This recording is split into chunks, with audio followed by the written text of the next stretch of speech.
Assalamualaikum warahmatullahi wabarakatuh. Saya atas nama Hairul Hamzani, semester 3 Prodi Pendidikan Bahasa Inggris. Saya akan menceritakan tenggelamnya kapal Panderwick. Salah satu film terbaik tenggelamnya kapal Panderwick tahun 2013 yang disutradarai oleh Sunil Soraya dan diproduksi Ram Soraya.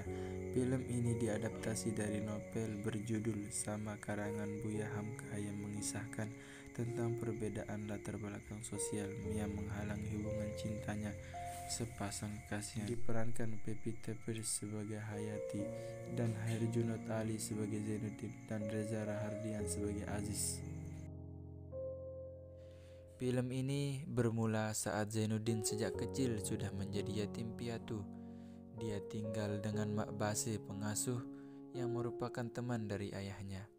Ketika dewasa, Zainuddin yang tinggal di Makassar ingin pergi ke Minangkabau, tanah asal di mana ayahnya dilahirkan. Zainuddin ingin bertemu dengan saudara-saudaranya dan melihat keasrian tanah kelahiran ayahnya. Dengan berat hati, Mak Basim mengizinkan Zainuddin pergi. Saat tiba di Padang, Zainuddin langsung menuju ke negeri Batipuh. Sesampainya di sana, ia begitu gembira. Namun, lama-kelamaan kebahagiaannya itu hilang karena semuanya ternyata tidak seperti yang ia harapkan. Ia masih dianggap orang asing. Betapa malang dirinya karena di tanah kelahiran ibunya juga dianggap sebagai seorang asing karena kuatnya adat istiadat. Pada saat itu ia pun jenuh hidup di Batipuh, sehingga suatu hari ia bertemu dengan Hayati. Awal dari surat menyurat, mereka pun menjadi semakin dekat dan akhirnya saling cinta. Hayati, kau memberi harapan kepada aku. Kau telah memberi kekuatan padaku untuk berani menyatakan yang sebenarnya. Dan inilah kejujuranku, Hayati. Saya memberanikan diri untuk mengatakan, saya mencintaimu, Hayati. Saya mengharapkan kau sudi menjadi kawan dalam hidupku selamanya. Kabar kedekatan mereka tersebar luas dan menjadi bahan pembicaraan semua warga. Karena keluarga Hayati merupakan keturunan terpandang, maka hal itu menjadi aib bagi keluarganya. Adat istiadat mengatakan bahwa Zainuddin bukan orang Minangkabau dan juga ibunya berasal dari Makassar. Akhirnya Zainuddin dipanggil oleh Paman Hayati dengan alasan demi kebaikan Hayati. Paman Hayati menyuruh Zainuddin pergi meninggalkan Batipuh. Kemudian dengan berat hati Zainuddin pindah ke Padang Panjang yang berjarak sekitar 10 meter dari Batipuh. Kaulah suamiku di akhir. Saya tidak akan hianat atas janji. Suatu hari Hayati datang ke Padang Panjang untuk melihat acara pacuan kuda dan ia menginap di rumah temannya yang bernama Hadijah. Satu peluang untuk bertemu dengan Zainuddin, namun hal itu terhalang oleh adanya pihak ketiga, yaitu Aziz, kakak Hadijah, yang juga tertarik oleh kecantikannya Hayati. Karena berada dalam satu kota Padang Panjang, Zainuddin dan Aziz bersaing dalam mendapatkan cinta Hayati.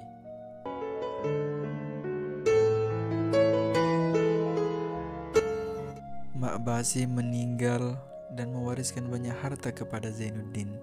Harta Mak Basi di sini sebenarnya adalah harta dari orang tua Zainuddin. Karena itu, ia mengirim surat lamaran kepada Hayati di Batipuh. Ternyata surat Zainuddin bersamaan dengan lamaran Aziz. Zainuddin tanpa menyebutkan harta kekayaan yang dimilikinya, akhirnya ditolak oleh kelompok penghulu Hayati dan menerima pinangan Aziz yang di mata mereka lebih berada dan asli Minangkabau.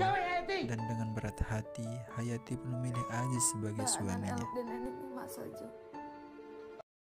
Zainuddin tak kuasa menerima penolakan tersebut, apalagi kata sahabatnya Muluk, Aziz adalah orang yang tidak bermoral, namun apalah dayanya di hadapan kelompok penghulunya.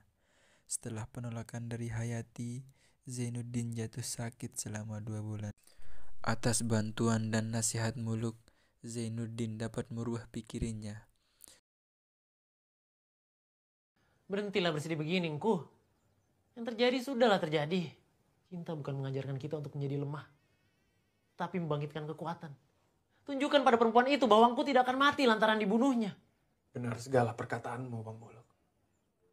Luka pun ada sembuhnya.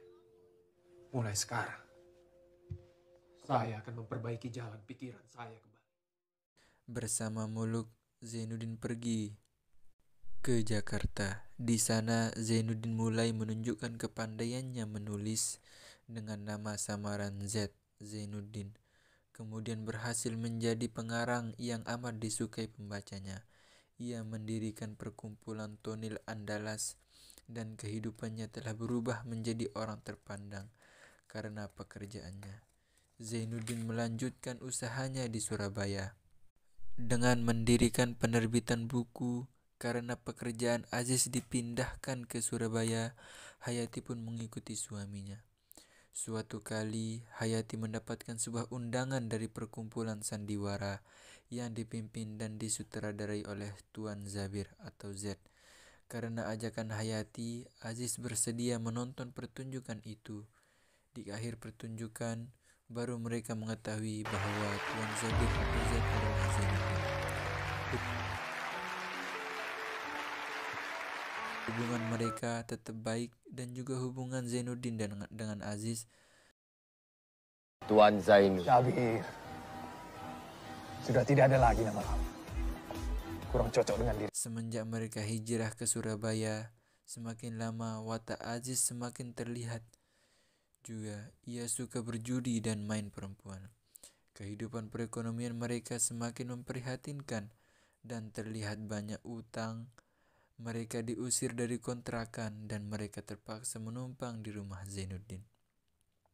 Di balik kebaikan Zainuddin itu sebenarnya dia masih sakit hati kepada Hayati yang dulunya pernah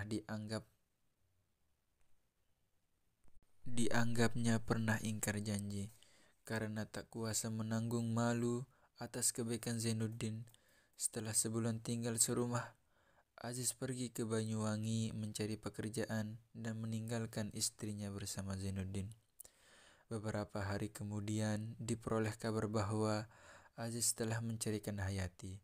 Melalui surat, Aziz meminta supaya Hayati hidup bersama Zainuddin dan kemudian datang pula berita dari surat bahwa Aziz telah bunuh diri. Hayati juga meminta maaf kepada Zainuddin dan rela mengabdi kepadanya. Namun karena masih merasa sakit hati, Zainuddin menyuruh Hayati pulang ke kampung halamannya saja.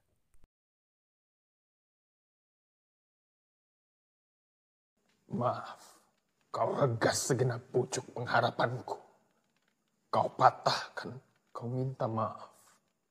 Mengapa kau jawab aku sekejam itu, Zainuddin? Demikianlah perempuan. Dia hanya ingat kekejaman orang kepada dirinya walaupun kecil. Dan dia lupa kekejamannya sendiri pada orang lain padahal begitu besarnya. Saya tak butuh uang berapapun banyaknya. Saya butuh dekat dengan kau, Zainuddin. Tidak. Pantang pisang berbuah 2 kali. Pantang pemuda makan sisa. Besok hari Senin, ada kapal berangkat dari Surabaya menuju Tanjung Priok, terus kepada kapal Van der Wijk. Besok harinya, Hayati pulang dengan penumpang kapal Van der Wijk. Setelah Zainuddin membaca surat dari Hayati tentang perasaan yang sesungguhnya yang hanya mencintai Zainuddin, Zainuddin bermaksud untuk menjemput kembali Hayati. Namun tidak disangka, sebelum dia pergi, dia melihat koran yang memuat berita bahwa kapal Van der Wijk tenggelam. Di sebuah rumah sakit di daerah Lamongan, Zainuddin menemukan Hayati yang telah terbaring lemah sambil memegangi foto Zainuddin.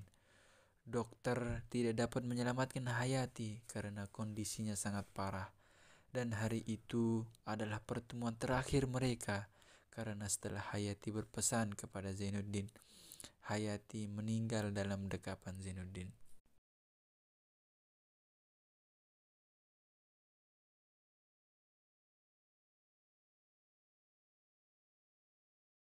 Dan akhirnya selang beberapa waktu, Bang Muluk pun menikah dan Zainuddin menyelesaikan bukunya yang terakhir. Film pun selesai.